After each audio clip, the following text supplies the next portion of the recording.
Start करते हैं आज की क्लास। और आज की क्लास में हमारे पास 5 क्वेश्चन है। कौन से? चैप्टर नंबर 7 के, और सारे के सारे high order thinking, hot question, brain teaser बोल सकते हो, एग्जाम में आ चुके हैं और कैसे कैसे आए हैं। पहला क्वेश्चन था, what is the difference between solubility product and ionic product? तो what is the difference between solubility product and ionic product? ठीक है, स्टार्ट करते हैं क्वेश्चन को। क्वेश्चन नंबर 1, टॉप 5 क्वेश्चन जो आज के पिक किए हैं इनको स्पेशल रखना भाई, ये सारे हॉट क्वेश्चन है, high order thinking skill.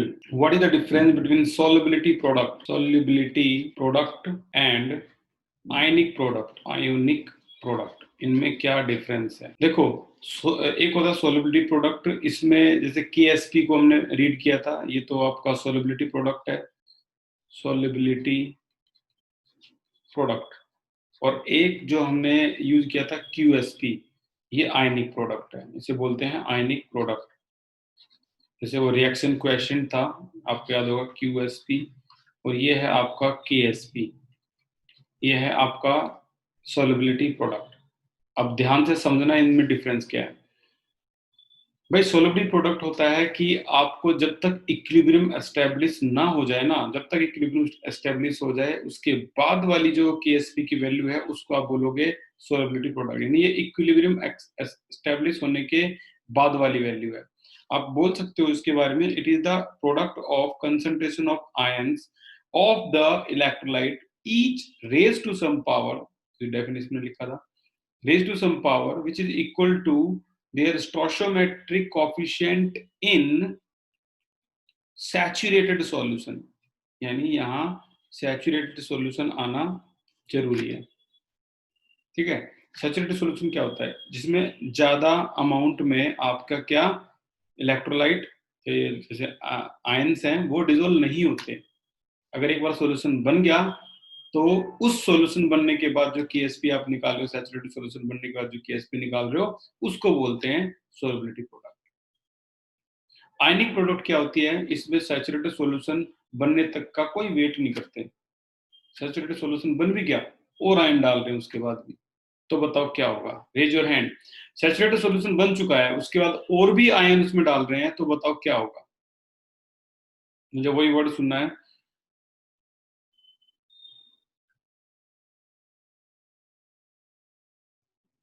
Saturated solution बन गया और उसके बाद और भी आयन डाल रहे हैं, तो क्या होगा? नितेश बताइए।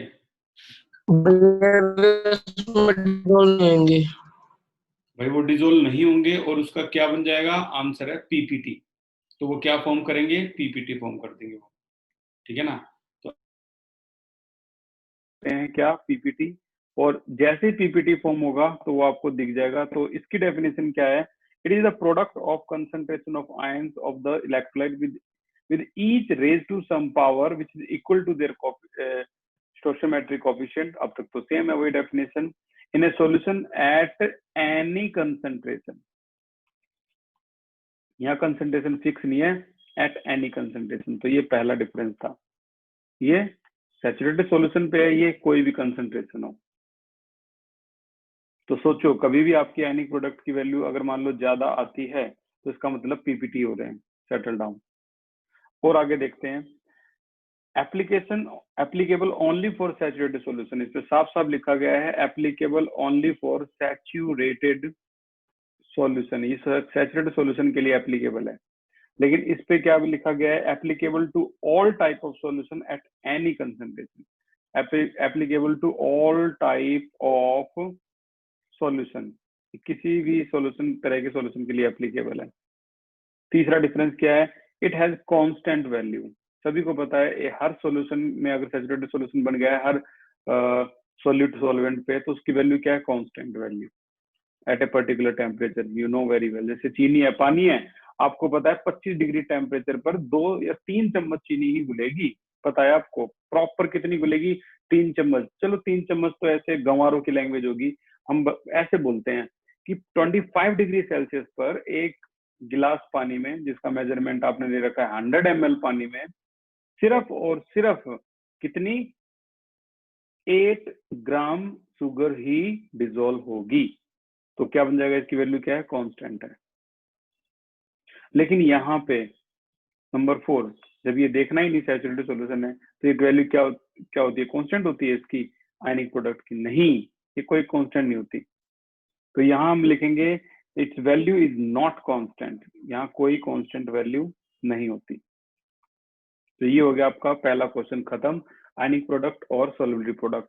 आपके पास जो नोट्स है उसमें इसको देखना, मिल जाए दोनों में डिफरेंस तो वेरी गुड, नहीं मिल जाए तो मुझे बताना, मैं ये पूरा का पूरा जो है इसकी कॉपी करके आपको भेज दूंगा आपके व्हाट्सएप ग्रुप में।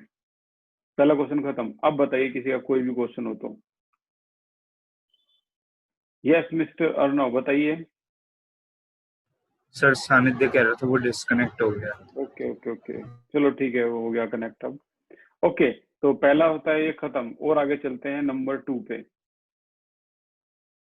नेक्स्ट क्वेश्चन नंबर 2 क्वेश्चन है आपकी एनसीईआरटी का 7.69 और एक्सरसाइज है, मास्टरपीस है। ये भी कई स्कूलों ने अलग अलग पूछा है और कैसे पूछा है बाकी सारा आप देखोगे। तो 69 क्वेश्चन को आप तभी कर पाओगे जब आप एक बार देख पाओगे एनसीईआरटी में कि क्वेश्चन कैसा है क्या है। ओके, तो आज मैंने 5 क्वेश्चन उठाए हैं, इसमें से 5 क्वेश्चन। एक मिनट, एनसीईआरटी चैप्टर नंबर 7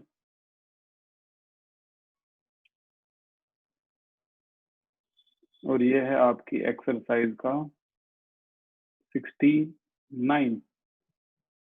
ये है 69 क्वेश्चन। इक्वल वॉल्यूम के नाम से बड़ा पॉपुलर है, बच्चों को पता रहता है, ये आता है एग्जाम में, ठीक है ना। तो equal volume of 0.02, equal volume of 0.02 molarity solution of sodium iodate. Sodium iodate बता दूं मैं, बड़ा आपको याद रखना है इसको। आयोडेट होता है IO3 negative, and cupric chlorate, chlorate होता है ClO3 नेगेटिव, ठीक है ना। तो ये क्लोरेट है, ये आयोडेट है, और मिक्स टुगेदर, दोनों को मिक्स कर दिया, क्या ये प्रेसिपिटेशन बनाएगा? कौन? Copper iodate. दोनों को मिक्स कर दे तो कॉपर आयोडेट, यानी कॉपर आयोडेट जो है पीपीटी बनाएगा नहीं बनाएगा इसके बारे में पूछ रहे हैं। और कॉपर आयोडेट के लिए KSP की वैल्यू दे दी है, तो बड़ा सिंपल है, हम QSP निकाल लेंगे। QSP की वैल्यू अगर इससे ज्यादा आती है तो प्रेसिपिटेट है, नहीं आती है तो नहीं है, सिंपल। तो कैसे करना है क्वेश्चन को? 69 को देखो, ये है आपका 7.69 और इस पे मैं जरूर लिखूंगा मोस्ट इंपोर्टेंट इक्वल वॉल्यूम। पहले तो मैं सोडियम आयोडेट लिख रहा हूँ, NaIO3 नेगेटिव को अगर आप डिसोसिएट करवाओगे पानी में तो Na पॉजिटिव प्लस में IO3 नेगेटिव आएगा। और यहाँ पर आफ्टर मिक्सिंग खुद की अकेले की मोलैरिटी कितनी थी इसकी? 0.002 कैपिटल M इसकी खुद की मोलैरिटी थी है। लेकिन इसको मान लो 100 ml है ये, और 100 ml में दूसरा क्या था? क्यूप्रिक क्लोरेट, उसके साथ मिक्स कर दिया तो, ठीक है ना। अगर उसके साथ मिक्स कर दिया ये क्यूप्रिक क्लोरेट के साथ, तो यार वॉल्यूम 100 प्लस 100 कितना हो गया? डबल हो गया। अब जब वॉल्यूम डबल हो गया तो मोलैरिटी का इतनी रहेगी क्या? बताओ, मोलैरिटी इतना ही सारा तो बहुत है यार, नंबर अपन वॉल्यूम। बताओ भी, अगर मैं कह रहा हूँ कि वॉल्यूम डबल हो गया, इसी का जितना एक और इक्वल वॉल्यूम है उसमें इसको मिक्स कर दिया तो मोलैरिटी इसकी क्या हो जाएगी? Raise your hand. Yes mister Lakshya बताइए। भैया हाफ हो जाएगी। बिल्कुल सच बात है, मोलैरिटी हो जाएगी हाफ, यानी after mixing we can say that molarity is equal to 0.002 divide by 2, यानी मोलैरिटी होगी आपकी 0.001 हाफ, क्योंकि वॉल्यूम इनवर्सली प्रोपोर्शनल है मोलैरिटी। सिमिलरली इसको भी दे देते हैं क्यूप्रिक, क्यूप्रिक नाम आ गया तो समझ लो एक होता है क्यूप्रस, एक होता है क्यूप्रिक, तो ये 2 पॉजिटिव साइन है, तो ClO3 नेगेटिव सिंगल होता है तो इसका ट्वाइस लेना ही पड़ेगा। कई बच्चे तो समझ गए होंगे इसको लिखते के साथ। ये भी पानी में डिसोसिएट होगा तो कॉपर 2 पॉजिटिव लिख देता हूं मैं, पानी में डिसोसिएट हो रहे हैं तो कॉपर 2 पॉजिटिव, और ये हो गया आपका 2ClO2 नेगेटिव। O3 negative. ये हो गया। फिर से मैं लिखूंगा वही आफ्टर मिक्सिंग। आफ्टर मिक्सिंग इसकी मोलैरिटी पे क्या फर्क होगा, मिक्स होने के बाद इसकी मोलैरिटी हो जाएगी कितनी, वही 0.002 divided by 2, same process 0.001 molarity होगी इसकी वैल्यू भी। दोनों की वैल्यू क्या होगी, मोलैरिटी की इक्वल होगी। लेकिन क्यूप्रिक क्लोराइड के लिए KSP भी दे रखा है 7.4 इंटू 10⁻⁸। चलो इसके लिए अगर ये KSP दे रखा है तो हम अपनी तरफ से क्या निकाल देते हैं, आयनिक प्रोडक्ट। आयनिक प्रोडक्ट यानी QSP। दोबारा रिएक्शन को लिख लो, 3 का ट्वाइस डिसोसिएट होता है तो कॉपर 2 पॉजिटिव प्लस में 2 IO3 नेगेटिव। ठीक है, चलो तो अब इसके लिए मैं आयनिक प्रोडक्ट निकाल रहा हूं। आयनिक प्रोडक्ट कैसे निकलेगा, सेम प्रोसेस तो वही है अभी भी, कॉपर 2 पॉजिटिव और यहाँ पर है IO3 नेगेटिव का स्क्वायर। ठीक है, अब एक एक करके इनकी वैल्यू लिख देते हैं। कॉपर 2 पॉजिटिव की वैल्यू कितनी है भाई बताना एक बार। ये कॉपर 2 पॉजिटिव है आपका, ये 1 है तो ये भी 1 है, तो इसकी वैल्यू हो जाएगी आपकी 10⁻⁻1। ये कितनी आई मोलैरिटी इसकी, आफ्टर मिक्सिंग इसकी मोलैरिटी 0.10⁻³ ये होगी। और इसकी क्या है, ये भी वही है सेम 10⁻³ लेकिन 2 है तो स्क्वायर हो जाएगी। और आंसर क्या आ जाएगा आपका 10⁻⁹। अब आप देख के बताओ इन दोनों की वैल्यू को, इन दोनों की वैल्यू को देख के आप कंपेयर करो और बताओ कि KSP की वैल्यू क्या स्मॉल है या लार्ज है।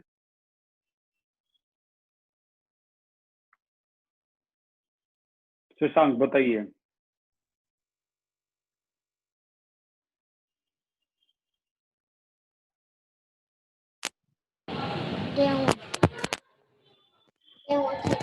विनीत बताइए।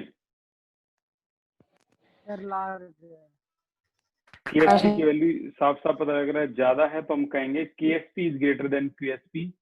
हम बोलेंगे यहाँ पर KSP is greater than QSP। तो आंसर क्या आया, KSP is more than ionic product, so precipitation does not occur. So precipitation does not occur. Does not occur. ठीक है, इस तरीके से हम इसको सोल्व कर देंगे। बहुत सिंपल था, आप बहुत आसानी से इसको कर पाओगे। बस आफ्टर मिक्सिंग में जो वैल्यू है इस पे स्पेशल ध्यान रखो और ये कभी गलत होगा ही नहीं आपका। ये 7.69 एक इम्पोर्टेंट पार्ट का, ये भी होता है आपका खत्म। अब चलते हैं हम अगले टारगेट की तरफ। ये आपका 72 चेक कर लेते हैं क्या है 72, फिर इसको करते हैं। 72 हमारे पास अगला टारगेट है ये, what is the minimum volume of water, volume निकालना है आपको, required to dissolve 1 gram calcium sulphate at 298 kelvin. और कैल्शियम सल्फेट के लिए KSP की वैल्यू दे रखी है। देखो KSP की वैल्यू आपके पास है तो आप क्या निकाल सकते हो, सोलबिलिटी। सोलबिलिटी आने का मतलब आपने क्या निकाल दी, मोलैरिटी। मोलैरिटी आने का मतलब आप क्या निकाल सकते हो, डेंसिटी। डेंसिटी आने का मतलब है आप रिलेशन निकाल चुके हो किसका, ग्राम और लीटर का। और जब डेंसिटी पता ही लग गई, मान लो डेंसिटी है 1.2, इतने ग्राम 1 लीटर में है, तो फिर आप निकाल सकते हो ना कि 1 ग्राम कितने लीटर में होगा, मल्टीप्लाई डिवाइड, खत्म। यानी क्वेश्चन में हमें पूछा गया है कि 1 ग्राम कैल्शियम सल्फेट में कितना है का वॉल्यूम कितना होगा अगर KSP की वैल्यू ये है। तो मैं आपको सीरीज बता रहा हूँ फिर से। सबसे पहले हम क्या निकालेंगे, जो KSP है उससे हम निकाल लेंगे सोलबिलिटी। सोलबिलिटी क्योंकि मोलैरिटी ही होती है तो हमें क्या पता लगी, मोलैरिटी। मोलैरिटी से हम क्या निकाल सकते हैं, डेंसिटी। डेंसिटी से हम क्या निकाल सकते हैं, इसका वॉल्यूम, खत्म। ये दिमाग में मैप कोडिंग चलनी चाहिए दिमाग में। चलो तो अब एक बार इसको अच्छी तरह से करते हैं 72 को एक एक करके। तो अब हम कर रहे हैं 7.72 एक्सरसाइज का क्वेश्चन। तो सबसे पहले हमारे पास इक्वेशन है 72 के लिए, और इक्वेशन कौन सी है, इक्वेशन है हमारे पास कैल्शियम सल्फेट की। कैल्शियम सल्फेट डिसोसिएट होगा किसमें, कैल्शियम 2 पॉजिटिव और SO4 2 नेगेटिव में डिसोसिएट होगा। अब यहाँ पे let S be the solubility, यानी ये वही केस हम रीड कर रहे हैं जो अब तक हमने सीखा है। सॉल्युबिलिटी, KSP की वैल्यू पहले ही गिवन दे रखी है क्वेश्चन में, कितनी है इसकी KSP की वैल्यू, भाई ये है 9.1 इंटू 10⁻⁻6, ये KSP की वैल्यू है। Let S be the solubility, calcium 2 positive की जो वैल्यू है ये है आपकी S, सल्फेट की जो वैल्यू है ये है आपकी S। तो KSP कैसे निकालते हैं, याद है आपको, calcium 2 positive multiply by sulphate 2 negative, कोई आयन है ही नहीं, कोई कोफिशिएंट है ही नहीं जो स्क्वायर करें, ठीक है। तो अब हम आगे चलेंगे, इसमें KSP की वैल्यू हमारे पास है 9.1 10⁻⁻6 और इसकी वैल्यू क्या है S into S, S square हो गया, S स्क्वायर हो गया तो इसका मतलब है स्क्वायर रूट करना है आपको। 9.1 10⁻⁻6 स्क्वायर रूट करने के बाद आपका सिंपल जो S है वो आपका आ जाएगा क्या, 3.02 10⁻³ मोलैरिटी कैपिटल M, जो कि क्या है, एक तरह से आपने मोलैरिटी फाइंड आउट कर दी। 3.02 10⁻³ मोलैरिटी। तो कोई बता सकता है डेंसिटी और मोलैरिटी का रिलेशन, रेज योर हैंड।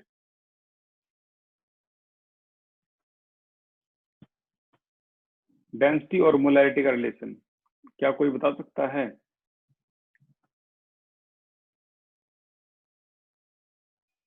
ये तो सरप्राइजिंग है भाई, एक भी नहीं बता सकता। लक्ष्य है, बताइए। भैया molarity is equal to density upon molar mass. Exactly, बस यही है। अगर किसी को ये कोई रट्टाफिकेशन नहीं है भाई। Molarity is equal to D by capital M, यहाँ डी है डेंसिटी और कैपिटल एम है आपका मोलैरिटी, ठीक है। मोलैरिटी बोल रहा हूँ मैं, कैपिटल एम है आपका मोलर मास। ये कोई रट्टाफिकेशन कुछ नहीं है यार, कुछ भी नहीं है रट्टाफिकेशन। मैं एक बार फिर से रिपीट करवा देता हूँ, हालांकि हम इसको कर चुके हैं, कईयों को तो पता है।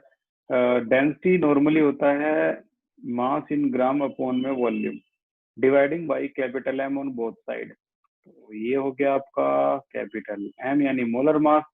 क्या बन गया ये भाई, ये बन गया आपका number of mole upon V. ये क्या बन गया, ये बन गया आपका molarity, number of mole upon volume of solution. तो ये मोलैरिटी को DYM बोल सकते हैं, जिसे हमें डायरेक्ट लिख रहे हैं। अब यहाँ से डेंसिटी निकल जाएगी आपकी बड़े आसानी से, क्योंकि density is equal to molarity है, मोलैरिटी इनटू में capital M, molarity 3.02 10⁻³ and your capital M is कितना है यहाँ पे 302 136 एग्जाम में गिवन होगा। और यहाँ से डेंसिटी जो निकल के सामने आएगी वो होगी 0.4107 ग्राम पर लीटर। अब आप बहुत आसानी से इस क्वेश्चन को कर सकते हो। देखो ऐसे डेंसिटी पता लग गई ना आपको कैल्शियम सल्फेट की, तो आप बोल सकते हो इसको स्टेटमेंट का क्या मतलब है। इसका मतलब है 0.4107 gram of calcium sulphate can be dissolved in dissolved in 1 litre solution is equal to 1 litre solution, ठीक है। तो फिर 1 ग्राम कितने में होगा, 1 ग्राम इज इक्वल टू क्या जाएगा 1 डिवाइड बाई 0.4107 लीटर सॉल्यूशन। तो आंसर आ गया आपका volume 2.44 litre. This is your answer. Raise your hand किसी को भी डाउट हो तो भाई, ये कहाँ से आया, ये कहाँ से आया, वगैरह वगैरह। मैं बार बार बोल रहा हूँ, ये सारे क्वेश्चन बहुत खास हैं। ये इतनी आसानी से आपको तुम्हारे टीचर नहीं करवाएंगे इनको, लेकिन एग्जाम में जरूर देंगे। अंडर एस्टिमेट मत करना इनको। अगर इनके लिए इतनी स्पेशल क्लास हम हाइड्रोजन को छोड़ के लगे हुए हैं इनके लिए, जबकि चैप्टर पूरा हो गया है। ओके, तो मैं मान के चलता हूँ सभी को समझ में आ गया। अब हमारा अगला क्वेश्चन है 7.88। सॉरी 88 नहीं 68 एक्सरसाइज। चलो इसको भी देखते हैं क्या है क्वेश्चन। क्वेश्चन है 68, ये क्वेश्चन है द सॉल्युबिलिटी, दोनों की सॉल्युबिलिटी दे दी, सिल्वर क्रोमेट और AgBr दोनों की सॉल्युबिलिटी दे दी आपको। रेशियो बताओ दोनों की मोलैरिटी में। अब तो देखो आप इतने मतलब एक्सपीरियंस हो चुके हो कि जब हमें KSP की वैल्यू दे दी, सॉल्युबिलिटी प्रोडक्ट कांस्टेंट क्या होता है, क्या होता है भाई? इतने दिनों से हम यही चीज कर रहे हैं, यही तो होता है KSP। और जब KSP की वैल्यू ही दे दी आपको, तो बड़े आसानी से आप KSP की वैल्यू से क्या निकाल सकते हो? सॉल्युबिलिटी। सॉल्युबिलिटी क्या होता है? मोलैरिटी। और उन्होंने क्या कहा है? दोनों की मोलैरिटी का रेशियो निकालो। कहीं ना कहीं बच्चे का कॉन्सेप्ट समझने की कोशिश कर रहे हैं कि आता है या नहीं आता।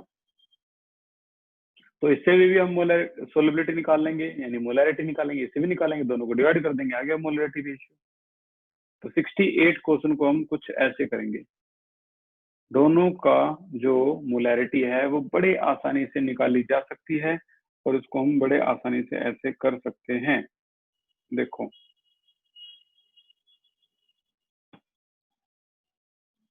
क्वेश्चन है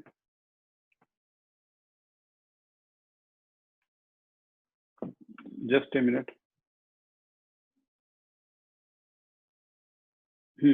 क्वेश्चन है, सबसे पहले ले लिया हमने सिल्वर क्रोमेट Ag2CrO4 नेगेटिव। ठीक है, सिल्वर क्रोमेट नेगेटिव तो अभी आएगा, इसको हटाओ, रिएक्शन प्रोसीड करते हैं। 2 सिल्वर हो गए, प्लस में यहाँ हो गया आपका CrO4 2 नेगेटिव। ठीक है, इसे क्रोमेट बोलते हैं। एक डाइक्रोमेट होता है Cr2O7 2 नेगेटिव, ये तो कईयों को पता होगा। क्या this is dichromate, this is chromate, याद हो गया तो अच्छी बात है, नहीं तो 12th में कर लियो फिर आएगा। ये हो गया आपका। अच्छा, let F be the solubility, solubility फिर से KSP की वैल्यू क्या हो जाएगी? KSP की हो जाएगी आपकी Ag पॉजिटिव का स्क्वायर और CrO4 2 नेगेटिव।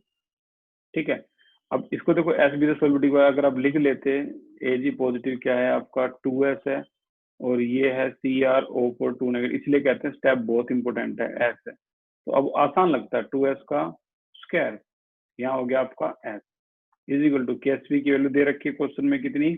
1.1 10 की पावर -12 और ये हो गया आपका 4s स्क्वायर 4s क्यूब 1.1 10 की पावर -12। यहाँ से सोल्युबिलिटी आ गई और सोल्युबिलिटी है आपकी 6.5 इंटू 10 की power -5 molarity, and you know very well कि ये सोल्युबिलिटी ही मोलैरिटी है। चलो और आगे चलते हैं। दूसरा हिस्सा, दूसरी इक्वेशन है आपकी AgBr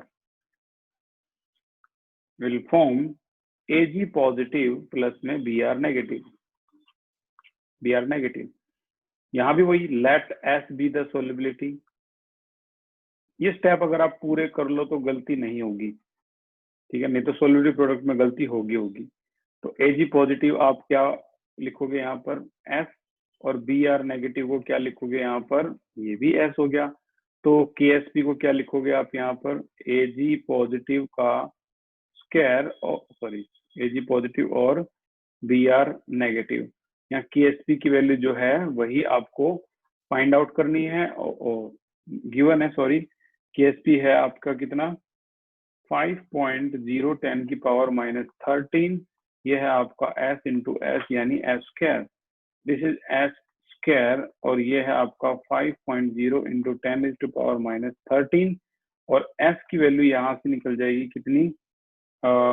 7.07 इंटू 10 की पावर -7 मोलैरिटी। अब दोनों की जो वैल्यू है इसको हमें क्या करना है? डिवाइड करना है। इसको आप चाहो तो S डैश बोल सकते हो। तो रेशियो इज इक्वल टू क्या आ जाएगा? दोनों की वैल्यू को डिवाइड करना है तो ये आएगा 6.5 10 की पावर -5 डिवाइडेड बाई 7.07 10 की पावर -7, और यहाँ आंसर जो आएगा वो आएगा 91.9। ये इसकी रेशियो होगी। रेज योर हैंड अगर किसी को इसमें प्रॉब्लम है तो। रेज योर हैंड अगर किसी को इसमें कोई भी प्रॉब्लम है तो।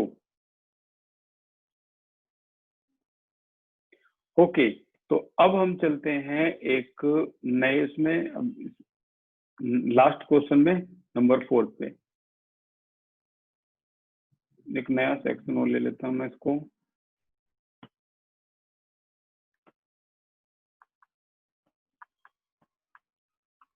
ठीक है, तो लास्ट है आपकी एनसीईआरटी का 16 प्रॉब्लम, एनसीईआरटी 60 प्रॉब्लम नंबर 16। जो पीएच का एक क्वेश्चन है वो मैंने ब्लैंक छोड़ा था, इसको भी करते हैं 16 प्रॉब्लम नंबर 9, प्रॉब्लम नंबर 18 19 16 ये रहा। ठीक है भाई, देख लो। ये देखो, मोस्ट की पावर 3 इंपोर्टेंट, तो इसको पेंडिंग छोड़ा था तो कुछ मैंने बता दिया था कि ये जरूर करेंगे हम। तो इस क्वेश्चन में कहा गया है पीएच बताओ इसकी क्या होगी। 1.0 10 की पावर -8। कई बच्चे सोचते हैं यार बड़ा आसान क्वेश्चन है, 2 नंबर का आता है ये। इसकी पीएच बतानी है 10 की पावर -8 की। बड़े बड़े क्वेश्चन किए हमने पीएच के, और बच्चे यहाँ पर पीएच क्या निकाल देते हैं। कोई डायरेक्ट बता देगा भाई कितनी पीएच आई इसकी? Raise your hand direct. अगर हाइड्रोनियम आयन कंसंट्रेशन 10 की पावर -8 है तो पीएच क्या आएगी? डायरेक्ट कोई बता सकता हो तो। हाइड्रोनियम आयन कंसंट्रेशन अगर 10 की पावर -8 है तो पीएच क्या आएगी? Shashank very good. देवेश बहुत अच्छे। देवेश बताइए। 8 आ गई ना पीएच 8। अब बच्चे वहां खुश होके, बड़ा खुश होके पीएच 8 निकाल देते हैं। सोचा HCl है ये। अगर ये डाइल्यूट से भी डाइल्यूट होगा ना तब भी जो पीएच है 7 से कम आएगी, और आपने कहा क्या आंसर निकाल दिया 8। तो यार इतना आसान होता तो इस पे मोस्ट की पावर 3 इंपोर्टेंट थोड़ा ना लगता। और ये देखना एक बार, इतनी बातें अगर कोई समझ ले तो वो जीनियस है। ठीक है, इतनी बातें मास्टरपीस। मैं कह रहा हूँ brain teaser, high order thinking. और मैं आपको एक क्वेश्चन करवाऊंगा, एक भी आधा भी डाउट हो तो आप मुझे बता देना इसका। ठीक है ना, कोई डाउट नहीं होगा आपका, 0 डाउट। तो ध्यान से समझना भाई इस क्वेश्चन को। मेरे पास इसका सारा समाधान, पूरा सॉल्यूशन है, बट वो मेरे दिमाग में, मैं चाहता हूँ आपके दिमाग में भी हो। हम कर रहे हैं 7.16 प्रॉब्लम 7.16, और आप हर स्टेप में मेरे साथ एग्री होगे इसके। देखो, पहली बात, जो HCl है वो उसमें पानी है, ठीक है ना, यानी कि सिर्फ HCl पानी भी है। तो पानी जो है H2O, अगर H2O के साथ मिक्स हो, ये वो चीजें हैं जो हम पहले भी कर चुके हैं, तो क्या बनाता है? H3O पॉजिटिव प्लस में OH नेगेटिव। आपने क्या पढ़ा है? आपने पढ़ा है KW जो होता है वो दोनों का मल्टीप्लीकेशन होता है, और ये भी पढ़ा है कि इसकी वैल्यू 10 की पावर -14 आती है। यहाँ पर अगर मैं दोनों की कंसंट्रेशन को, जैसे मैं बोल दूं यहाँ H3O पॉजिटिव की कंसंट्रेशन को इक्वल मान लूं OH नेगेटिव की कंसंट्रेशन के, तो जाहिर की बात है हमारे पास आंसर 10 की पावर -7 आना चाहिए। लेकिन हमें क्या करना है? लेट, क्योंकि इसमें अकेला पानी नहीं है, एसिड भी है। लेट इसकी कंसंट्रेशन जो है वो क्या है? इन दोनों की कंसंट्रेशन को मान लेते हैं क्या? X।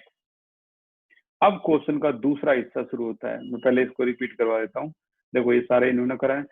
इन्होंने X मान ली इन दोनों की कंसंट्रेशन, आपको भी बस X मानना है, और ये टर्निंग पॉइंट है, ठीक है, इन दोनों से। अब उसके बाद इस क्वेश्चन का दूसरा हिस्सा शुरू होता है। क्वेश्चन का दूसरा हिस्सा है HCl से। मैं इसको अलग कलर से दिखा रहा हूँ, एडजस्ट कर लेना। पानी में जब HCl को डाला गया तो ये भी H3O पॉजिटिव प्लस में क्या निकाल रहा है, OH नेगेटिव, ये निकाल रहा है। ठीक है, अब आपके पास HCl की जो वैल्यू है वो पहले ही गिवन दे रखी है उन्होंने, 10⁻⁸। तो आप यहाँ, पानी तो ऊपर भी है जिसको हमने क्या मान रखा है, x मान रखा है, और ये जो पानी है, ये जो कंसंट्रेशन है ये यहाँ भी है, तो हम इनकी कंसंट्रेशन को बोल सकते हैं, H3O पॉजिटिव कंसंट्रेशन को बोल सकते हैं, टोटल कितना हो गया 10⁻⁸, जो कि HCl की कंसंट्रेशन है, और ये 1 है तो 1 है। अब इसकी टोटल कंसंट्रेशन कितनी होगी H3O पॉजिटिव की, 10⁻⁸, और प्लस में पानी भी डिसोसिएट हुआ है तो उसकी कंसंट्रेशन क्या होगी, x। तो टोटल ये होगी H3O की एक्चुअल में टोटल कंसंट्रेशन ये है सॉल्यूशन के अंदर। वो तो क्वेश्चन को हम सेपरेट करके देख रहे हैं कि पानी भी ऐसे डिसोसिएट होता है, तो पानी को अगर मैं x मान लूं तो यहाँ पर एक कंसंट्रेशन क्या हो जाएगी, 10⁻⁸ है, और यहाँ पर क्या हो जाएगी x। अब इसमें OH नेगेटिव कंसंट्रेशन अभी भी H3O पॉजिटिव, और यहाँ पर Cl, इसलिए हैंड रेज कर रहे होगे आप, कोई नहीं, ठीक है, ये कंसंट्रेशन आपकी आ जाएगी Cl नेगेटिव। ठीक है, और OH नेगेटिव कंसंट्रेशन अभी भी उतनी है जितनी मानी थी शुरू में, x। ठीक है ना, ये इतनी मानी थी, तो ये x मान ली, और ये क्या मान लिया आपने, इतनी है। अब हम आगे चलते हैं क्वेश्चन में। भाई क्वेश्चन में उन्होंने क्या दे रखा है, pH जो है वो आपको फाइंड आउट करनी है। ये इस तरीके से यहाँ देख लो एक बार, ये Kw की वैल्यू जो है अब आपको फाइंड आउट करनी है, क्या आएगी, तो यहाँ से हम बोल सकते हैं कि जो Kw है, अब आप लिखोगे कि H3O पॉजिटिव और यहाँ OH नेगेटिव का मल्टीप्लीकेशन होता है। HCO पॉजिटिव असल में ये है 10⁻⁸ प्लस x, और यहाँ OH नेगेटिव में क्या है आपका x है दोनों की, और ये 10⁻⁴ है। यहाँ से क्वाड्रिक इक्वेशन बनेगी x² प्लस का 10⁻⁸x, और इस वैल्यू को यहाँ लाएंगे तो माइनस का 10⁻⁴ इज इक्वल टू 0। यहाँ से x को आप कैलकुलेट करोगे तो ये जो x की वैल्यू कैलकुलेट करने के बाद जो आएगी क्वाड्रिक इक्वेशन के बाद, ये आपकी आ जाएगी, जैसे इन्होंने निकाली x की वैल्यू क्वाड्रिक इक्वेशन के बाद 9.5 10⁻⁸, ये आ गई आपकी 9.5 इंटू 10⁻⁸। तो अब पूरे फ्रेम में आप देखो और मुझे बताओ pH कैसे निकालोगे, बताओ pH कैसे निकालोगे, नितेश बताइए। BH3O प्लस आयंस की कंसंट्रेशन हमें जो दे रखी है 10⁻⁻8 प्लस x दे रखी है, हम x की वैल्यू पुट करेंगे और फिर उसको pH के फॉर्मूले से माइनस log की। बिल्कुल, एक तो ये बिल्कुल ठीक बताया, जो भी x की वैल्यू आई है ये रही आपकी, उसको पुट कर दो यहाँ पे, दोनों को ऐड कर दो क्योंकि ये कॉमन हो जाएगी, और ऐड करोगे और फिर pH निकालोगे तब भी आंसर वही आएगा। या फिर एक काम करो, x की वैल्यू आ गई, आप POH निकाल सकते हो क्योंकि x is equal to OH negative, तो वैल्यू आपकी आ गई 9.5 इंटू 10⁻⁸, ऐसे कर लो। आप ऐसे करोगे तब भी आंसर आएगा क्योंकि आपको अच्छी तरह पता है pH में तो भाई आपने मास्टर हासिल कर ली, बहुत मेहनत करी हमने pH में, ठीक है ना, टॉप टू टॉप। तो ये POH निकालोगे तो negative logarithm of OH negative ion concentration, और यहाँ से आपकी POH निकल के आएगी जिसमें आप बहुत अच्छी तरीके से परफेक्ट हो, और ये आ जाएगी आपकी कितने निकल के, POH 7.02, ये आएगी 7.02। तो जाहिर सी बात है तो pH क्या हो जाएगी, pH हो जाएगी इसकी, सभी को पता है, फिर से एक बार रिपीट कर देता हूँ, नो प्रॉब्लम।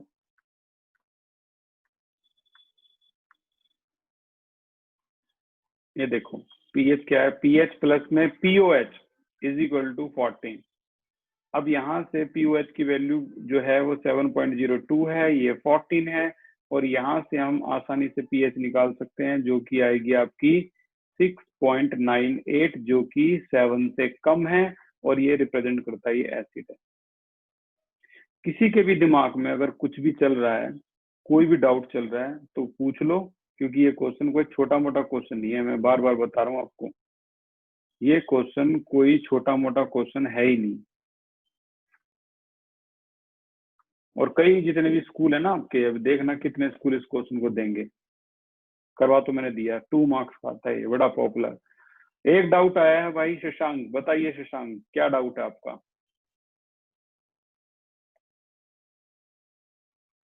शशांक बोलिए डाउट। शशांक की कोई आवाज नहीं आ रही है। नितेश बताइए डाउट। ये आपने एक्सक्यूलेट किया, मुझे समझ नहीं आया।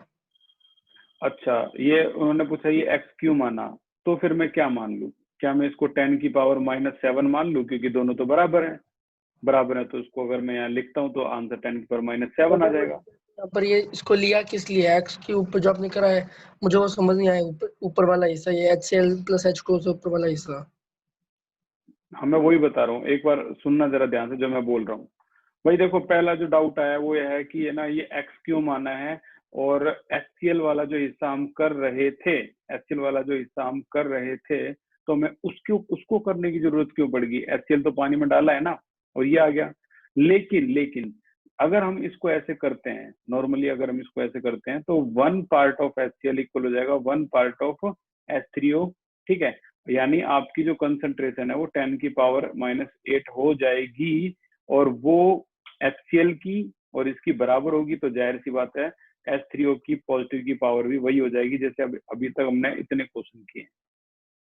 लेकिन वी कॉन्क्लूड दैट यहां से जो pH आ रही है वो कितनी आ रही है? 8, और HCl की pH 8 नहीं होती, वो एसिड है। इसीलिए इन्होंने कॉमन आयन इफेक्ट को इसमें इंक्लूड किया कि पानी भी तो पानी के साथ रिएक्शन करता है अकॉर्डिंग टू ब्रोंस्टेड-लोरी कंसेप्ट जो हमने शुरू में पढ़ा है। ठीक है ना, ये रिएक्शन आपने पहले भी पढ़ी है, क्योंकि वाटर क्या है? वाटर तो भाई एम्फोटेरिक है, एक एसिड दूसरा बेस।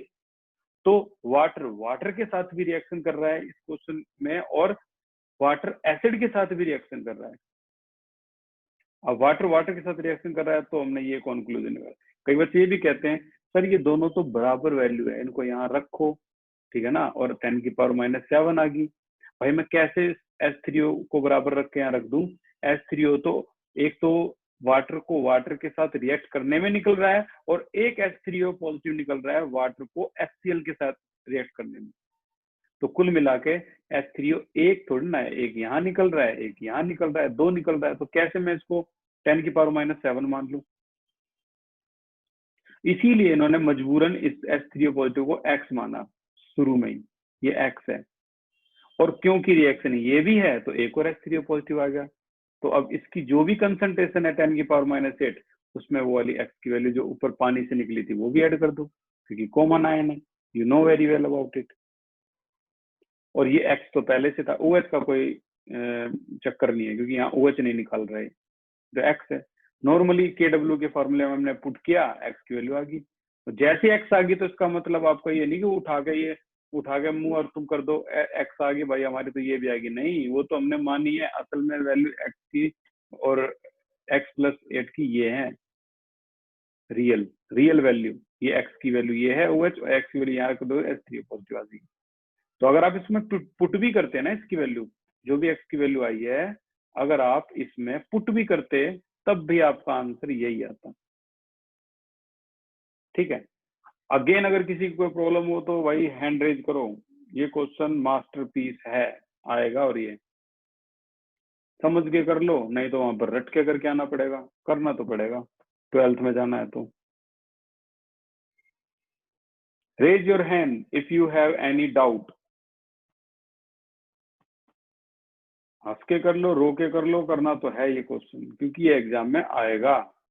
देख लेना, कईयों के तो अभी दिसंबर में ही आ जाएगा, स्कूल अगर खुल गए तो पता लग जाएगा, दिसंबर में ही आ जाएगा ये। ओके, तो किसी का कोई डाउट नहीं है? Thank you so much for the class. आज की क्लास यहीं पे खत्म होती है, कल की क्लास में हम फिर से कंटिन्यू करेंगे हाइड्रोजन को।